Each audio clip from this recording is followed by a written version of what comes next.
Tinaimbaga damag, dagiti libro ti Salmo, iti may ka 20 ket maysa a kapitulo. Panagyaman iti panagbalaygi. O apo naragsakan ti ari, gapu ta pinapigsam. Napalalo ti raguna, gapu ta pinagbalaygin. Inted mo ti tinarigagayan na, ket impamangag mo ti dawat na. Sinarabwam kadagiti nandaklan a bendisyon, ket binalangatam iti korona a balito. Nagkidaw iti biag, ket inted mo kenkuana. Biag a napaot nga awan inggana. Dakkel ti dayag na, gapu iti panang tulong mo. Dayaw ken tan-ok kenkuana ti inted mo. Kanayon nga adda kenkuana ti bendisyon mo.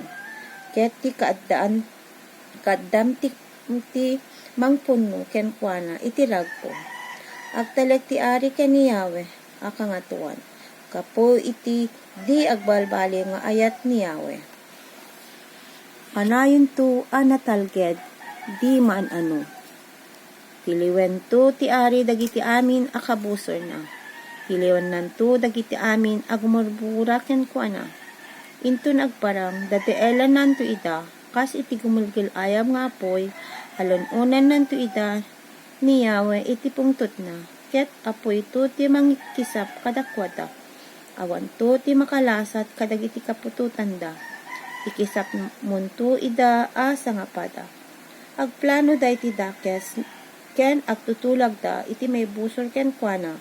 Ngem di danto agbalaygi. Agtataray danto inton panain na ida. Itan ka o apo iti bukod mapigsa. Ikanta ken idaydayaw mi ti pannakabalin mo.